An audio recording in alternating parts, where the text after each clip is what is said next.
What's up YouTube? My name's Nate and I'm back with another video. Today I've got my mum's car, the Zeekr X all-wheel drive 2025.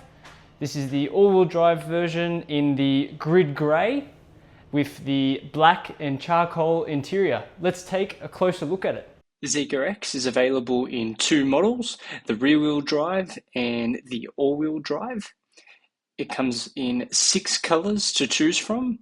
You've got the crystal white, palace beige, mist grey, pine green, and our favourite, and the colour you see here, the grid grey. The all-wheel drive version seen here has 315 kilowatts of power and 543 newton-meters of torque, covering 0 to 100 kilometers an hour in just 3.8 seconds.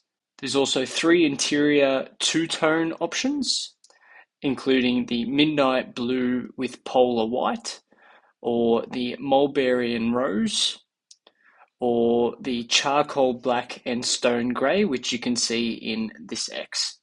It has a range of 470 kilometers and features 150 kilowatt DC charging, which can charge 10 to 80% in just 30 minutes.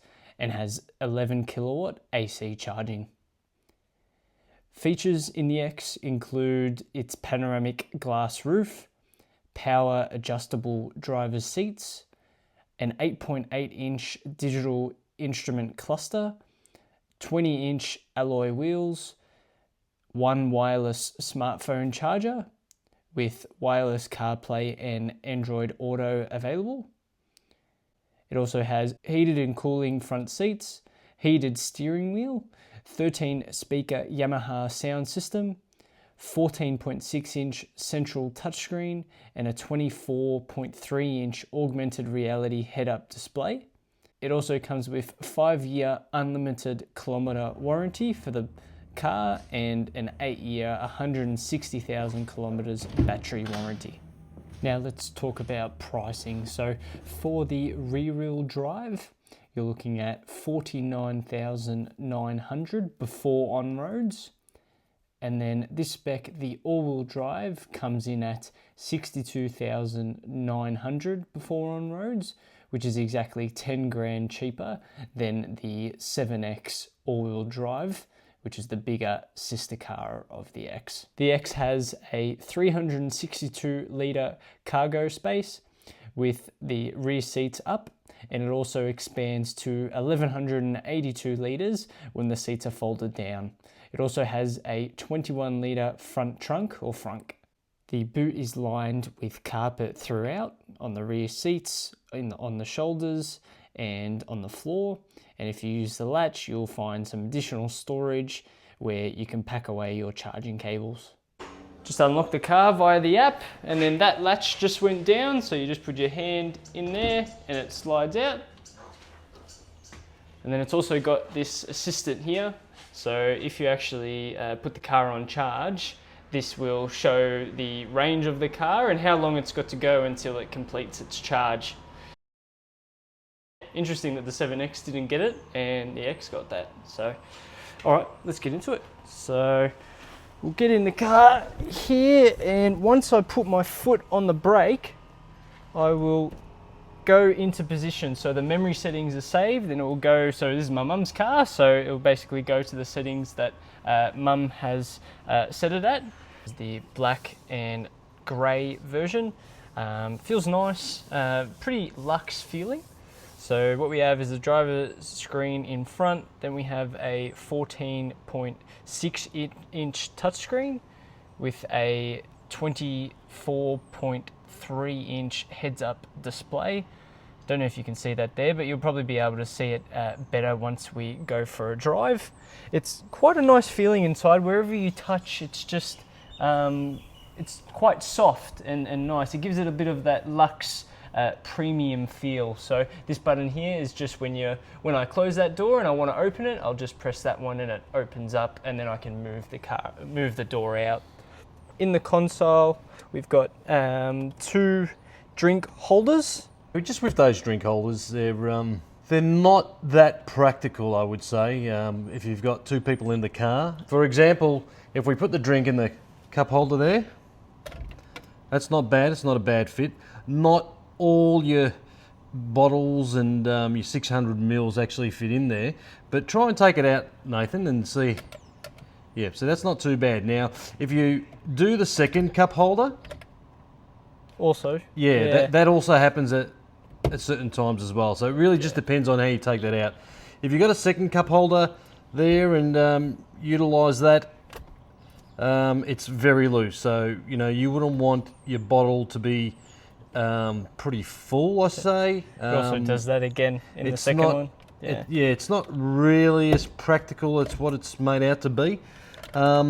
Look, the overseas version of the Zeekr X and the middle console is a lot different. To be perfectly honest, I think this whole console needs to go. Yeah. That's my real pet hate with this console. I think it's the functionality of it. Like if you look at the 7X, you've got two chargers side by side. So really, also in this console, we haven't even spoken about the chargers yet. So if you want to charge your phone, there's obviously the one charger, but you have to sort of get it in there to put it on charge.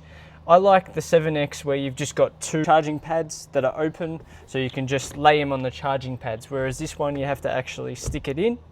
Whereas, I probably prefer the 7X where you've just got open charging pads, but this is what you get with the X anyway. Yeah, I would somehow redesign that middle console for the next model to come. Yeah. Look, there is also, I believe, another drink holder in the door there. Yeah. Again, you know, you can put that in there sort of a thing, just like that, or you can pop that up, and I believe there's that there as well. But again, you know, if you're driving along, and that's pretty loose. You know, if you keep your top off on the bottle there, and that's just going to fall. Also, Nathan, what about the windows there? Yeah. So if you wanted to put down the window, you just do a one tap, and that will go down, and then a one tap down for it to go up, so it's the other way around. And then I think it's just a hold, and it'll go to where you've stopped holding. So if I want to go all the way down, I'll keep holding and it'll go all the way down. From the driver's seat, you can do all the windows as you need, all with a one tap, and then obviously the other way as well. So is that how much the window opens? Yeah, there, is it? Yep. Yeah. With the nav, what it does is the nav recognises the car being at times about 100 metres away. Yeah. So that it's sort of a bit of an ongoing issue. You know, when we first got the X, it was really, really bad. It was like, you know, you could be on the freeway and be driving along at 100. Somehow or another, it sort of loses its way, and then it picks up the speed limit, say on your left-hand side or your right-hand side, on a service lane that's got a 60k limit. Yep. Now, when that happens and you're travelling at 100, it sometimes can be dangerous. The X has speed limit recognition, so I can't show you yet because we're not driving, but in the heads-up display and also here, Ange, I don't know if you can see the speed limit here. So obviously once I get to on the freeway and it'll show 100, it will show whatever the speed limit is there. So, and obviously when you've got it in ACC and LCC, it will go with the speed limit, and if the speed limit changed, it will go automatically down to the speed limit. So the 7X doesn't have that, which I hope will come in the next OTA. Well, it's been confirmed that it will, which is good. But it's interesting that the X has it and the 7X doesn't. If you go over the limit, it actually starts beeping at you, and it can be annoying. You can switch it off. You can go into the settings and you can switch it off. So all you need to do is swipe down. So swipe down. Over speed warning. Over speed warning. And then it's off. So you can switch that off and it's off. I know that seems nice and easy, but it's pretty annoying when you have to do it every time you turn on the car. Yeah, I am slightly worried that that will come to the 7X, and I really hope not, because then we'll be seeing that from owners not being happy that they have to switch that off. So yeah, please, Zika, if you're watching, do not bring that to the 7X. I'm not sure if it's actually a part of regulations or not. I hope not. In the 14.6-inch central touchscreen, you can see your car here. So actually what's funny is that's obviously not the color of the car. In the 7X, it's got like a livery mode where you can actually change the color of the car, you can change the wheels. The X doesn't have that. I'd love for the X to get that in future updates. Mum always says, Nathan, can you get the color to be the color of her car? But hopefully that comes in the future. We've got here air conditioning, so you can go to 22 and then sync, and they'll both be on 22. I'll just turn that off here. So, and then you've got, you can put your windscreen to your feet, to your head. You can get it as fast as you like. And then you've got steering, so if you want a heated steering on 3 red, so that will become very hot after a while. I'll turn that off. Seats, so you've got heated and cooling seats in the front, so I can put that on, and on the passenger as well. No massage seats, by the way. No massage seats. Here we've got all the main apps here. So you've got your Android Auto, you've got your Apple CarPlay, you've got the native navigation, and you've got a couple modes. So you've got a rest mode here. So what that will do is it will play some very soft music, and then it will recline your seat and push you all the way back, like you're having a sleep for 5 minutes in the car, maybe while you're charging. So that's rest mode. And then you've also got light show. So light show will actually do some lights on the outside of the car. So there's like a wedding theme, and I think it's a rock star theme. Radio, USB music. When you're in park, you can use exterior sounds. So you've got here, thanks for giving way. So I don't know if you'll be able to hit, maybe I'll put your window down edge. And then if you go, thanks for giving way. So if you come to a stop at a set of lights or a pedestrian crossing, you can hit. Thank you for giving way. Did you hear that? Yeah. All the best. And then pedestrian first. You're welcome to go first. Be careful. That's very nice. And then make way, please. Hello. Please give me a chance to pass. Thank you. I don't know when you'll ever use these. I'm not sure if you ever have. It's very pleasant. I want to know whether you can do your own recording. What, and say some nasty words to someone? Well, well, yeah. And then you've got cat and horse and sports car. So if you want everyone to think you're a sports car, there you go. It doesn't sound like the Mustang, but anyway. And then you've got tractor. Not sure when you'll be needing to use that, but anyway. That's when you're on the farm. And then also, even better, if you did want to say something outside, you can hear me now? Nate's Tech and Talk? There you go, so I'll stop that there. And that's exterior sound. Talking about dash cam, this has DVR, which I want this to come to the 7X, hopefully soon. But for DVR, if we click that, so DVR, start recording, but what it does, DVR, is it always records in the background, and if there's an impact, it will automatically start videoing, and also it will provide audio as well. So we're in DVR here, and it's got sort of parking videos, emergency recordings, so this is where it stores all the recordings here. But if you do have anything that you want to export, just say you wanted to take a video to the insurer, you do have, you can put in an external storage, and then like a USB, and then that video can be put on the USB and you can send it to the insurer. So Yep. I think DVR is definitely something that the 7X needs, and I'm surprised the 7X didn't get it, but it is very useful, because especially, what happened to us, Ange? Well, on Good Friday this year, we actually hit a kangaroo, and it actually recorded the kangaroo being hit. Just to let you know that the kangaroo did hop away, so it was okay. Unfortunately, the Zika didn't fare well, and yeah, we obviously had to get a repair done on the Zika. Yeah.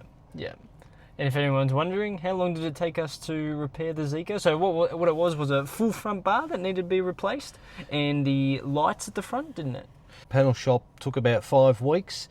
It wasn't too bad. He did say that he, got the parts within a week or two, and then by the time he did what he had to do and recalibrate the front with sensors and things like that, it ended up being 5 weeks. So here we've got Sentry mode. So in Sentry mode, whenever the car's parked, you do need to turn Sentry mode on when you want to, when you park at a shopping centre and you want to have a camera on, so you can see if, someone swipes your car when they're parked next to you with their bag or something like that. You can hit here and put on Sentry mode. So what that will do is, once you've got your car in park, you leave your car, you can turn that on even via the app as well, and that will constantly look at the car surroundings and take a recording, and if it has any high risk events, it'll let you know about it. So it'll send a notification to your phone that either someone's maybe hit your car or swiped it with their purse or bag or something like that. Ideally, it'd be awesome if it was just automatic. As soon as you get out of your car, Sentry mode would start. So maybe that's something that can happen in the future. But for now, I'm glad Sentry mode is there. For shortcuts, we can swipe down, and this is where you'll get some additional settings here. So you've got center display, you can go brightness down and up, and then you can adjust any heads up display, adjust side mirrors, turn off the screen. Then if you want to clean the screen, you can hit screen cleaning and it'll change it to black, and so you can clean the screen. And then auto parking assist, fatigue warning. So if you want to turn any of these, distraction warning, lane keeping assist off, you can just press them off and on. You've also got parking comfort mode, the rest mode that I was talking about before, cinema mode, pet mode, and car wash mode. Just with a lot of those selections there, yep. On the back of the actual steering wheel, you've got some buttons there that you can press. Now, I believe the one on the left, if it's in drive, so if you put it in drive, Nate? Yep. And if you hit the back left, it actually comes up as to search for a parking space, which is probably a good thing if you looking for parking and you wanted to park. Notice that this camera, this side here, all the car parks will come up. Obviously, you just select that one there, and then away you go, it will park.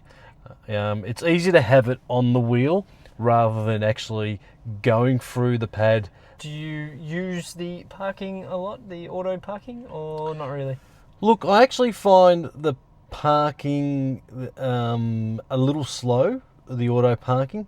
There's been times where I've had to disengage it because there's cars that are probably behind you or forward sort of a thing. So it's sort of not the best. It does the job, but quite slow, isn't it? I mean, when you're getting into the car park and you've got someone behind you, it can be quite slow, and then it's nerve-wracking when someone's behind you trying to rush you a little bit. So, yes. And also because it's a little bit sensitive, so if you're even a little bit close to one side of the car park, it will go in and out again and make sure it's 100% perfect. I think the sensitivity just needs to be adjusted, hopefully in future updates. But for now, I don't think we use it much, do we? Let's just have a look at the steering wheel and the buttons on it. So you've got these 3 lines here with the dots. So if I just click that, see in the right, it'll change all the settings on the right side. So right now I can see the current trip. Then it'll go through what audio I'm playing now. So it'll be your radio or your Apple CarPlay will come up there as well. Then you've got your air conditioning, so you can go up or down using the stick here. And then you're back at the current trip. So you've got sort of 3 or 4 settings that you can change there when you're, and then you can use this stick for up or down, even on audio volume. And then on the left here, so this is usually used for when you've got it in adaptive cruise control. You can go up or down for what speed you want to have it at. So obviously a long press when you're in adaptive cruise control will go down by 1 kilometer each time, and then a little press will make it go 5 kilometers at a time. And then also on the left here, you've got this microphone symbol. Zika will listen to me. So I'll get her to stop listening. So Zika will listen to me if I hit that microphone. It's just a quick, easy way to, if I wanted to, my kids' windows down in the back, which I don't have any kids, but if I did, I could use Zika for that. And just little things like air conditioning, if I wanted to put that on there, or playing radio, just small shortcuts Zika can help you with. Hopefully in the future the commands that Zeekr does expands, but for now it's just the simple commands that it does. Mum's had the X now for how long? About 9 months, because she got it back in February. So she's had it for 9 months. I actually drove it for approximately 6 months before I got the 7X. So I've driven it quite a bit. I know sort of the quirks of the X. I know what I think should be improved on it, and I know what's good with it. What about you, Ange? What are you feeling with the X? When I drive it, it's a little pocket rocket thing. It's comfortable. Seats are very comfortable. You know, yes, it's a bit bouncy on the road, I must admit. You know, I drive my daily Volvo, and that's got air suspension. You know, this thing hasn't. But in saying that, usually in small cars, sometimes you get that. Yeah, I think obviously you don't expect suspension in this to be as good as the 7X with the air suspension. I think it's not too bad in the X, but obviously with Melbourne roads, with potholes, you do feel a little bit of a bounciness, specifically in the back of the car. But look, for a small car, it doesn't feel too bad. What it does, I think this car really do well, is just the luxe and the premium feel in the materials used. Just everywhere, wherever you feel in this car, on the doors, in the touch points, it's just really nice. I don't think any other car at this price point of the X, I don't think there's anything like it for the luxe feel that it gives you. We are sort of, I believe, in talks with Hiko in Dandenong. They're looking at doing some development with the Zeekr X, you know, things like suspension, a body kit, certain, you know, wheels, trying to spruce up your X, which is probably a little bit exciting to see down the road, you know, or down the track, what they're going to come up with. I think lowering this and getting a little bit of a body kit and changing up the rims, I think would make this thing look like how it performs, because it obviously performs well, as you said, 3.8 seconds. So yeah, interesting. We're having sort of very early talks with Hiko, but yeah, hopefully something comes about, and hopefully in the near future we can maybe ramp this thing up a bit. You know, the challenge out there is to get these EVs look a little bit more aggressive, you know, and that's what these guys are going to do. They're going to try and do something for the X, and possibly even do something for my beast when it comes one day, the 9X.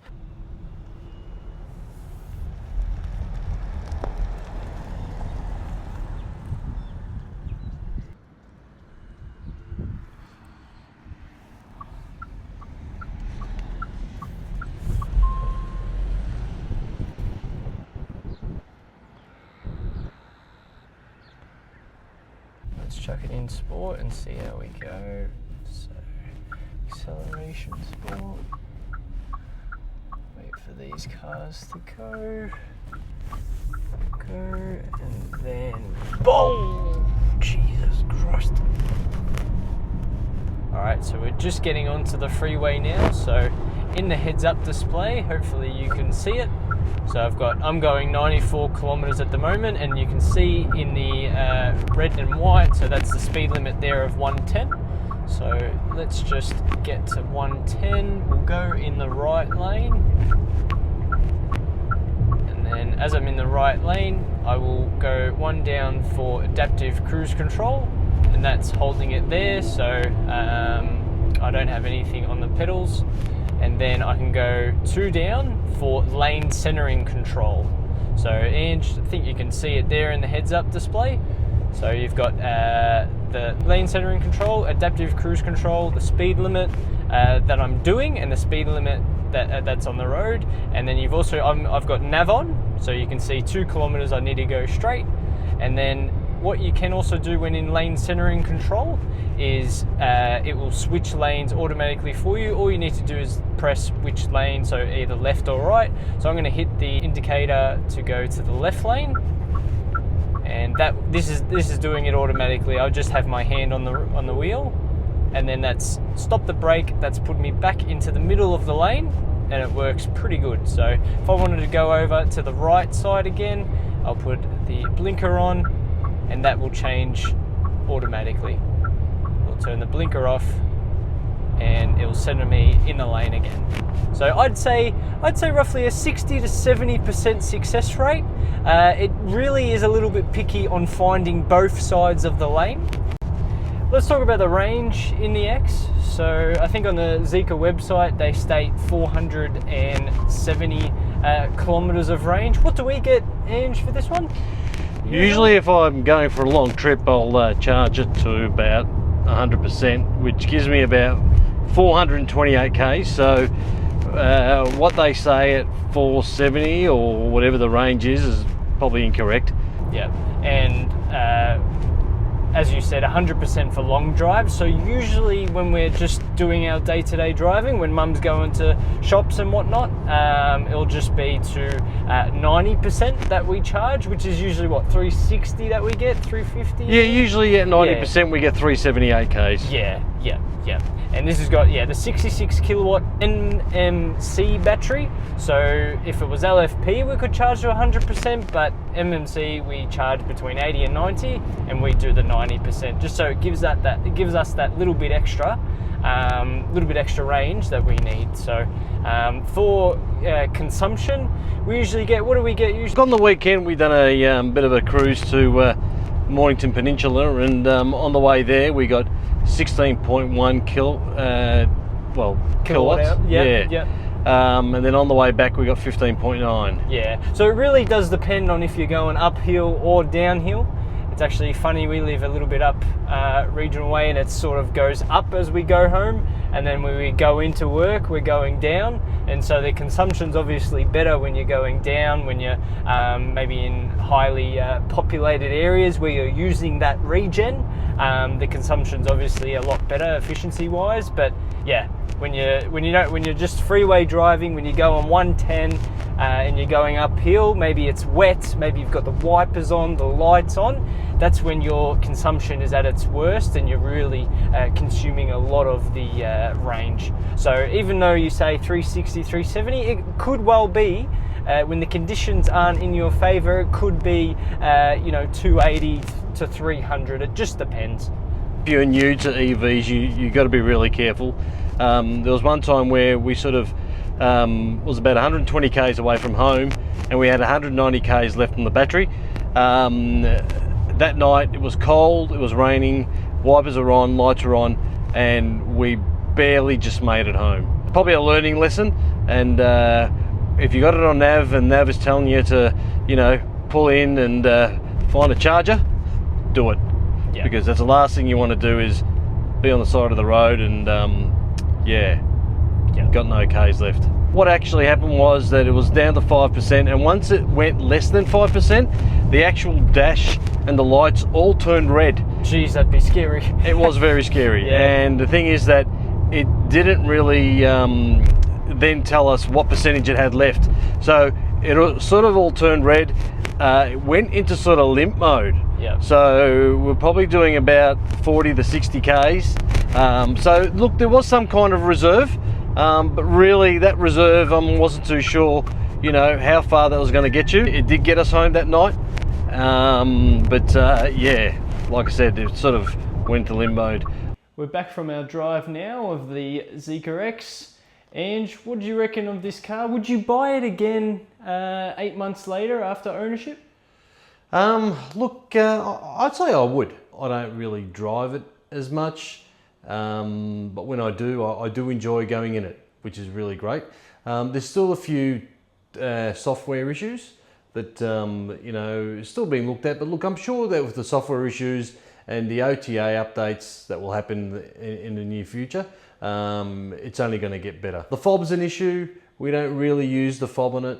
Unfortunately, with the fob, we've had it for about 9 months, the car, and we've probably changed the battery in the fob probably about 6 times, I'd say. Yeah, you're sick of changing that battery, aren't you? Yeah. So so we've really put the fob away, and we just use our app on our phones to pretty much lock the car, start the car, and away we go. Yeah. And look, if I had to give my review, it's pretty much like Andrew's. I'd say it's not a perfect car. Obviously, as Andrew said, we need to have some, I think, software updates just to make sure that all the little problems or issues that it may have can be fixed. But look, I think it's still an awesome car to drive. It's comfortable. There is a luxe and a premium feel in the materials inside. I like the look of the car. I think it's for a small SUV. It looks nice and appealing on the road. So yeah, look, there you have it. That's the honest review of the X. Any last words, Ange? Thanks, Nate, for doing the review on the Zeekr X. Hopefully that's going to give some people out there an indication on the X. That's the X, and then if you can see in the back, we've got the 7X. That review is coming up soon, so like, comment, and subscribe to see the next 7X review, and we'll see you in the next video. Thanks, guys.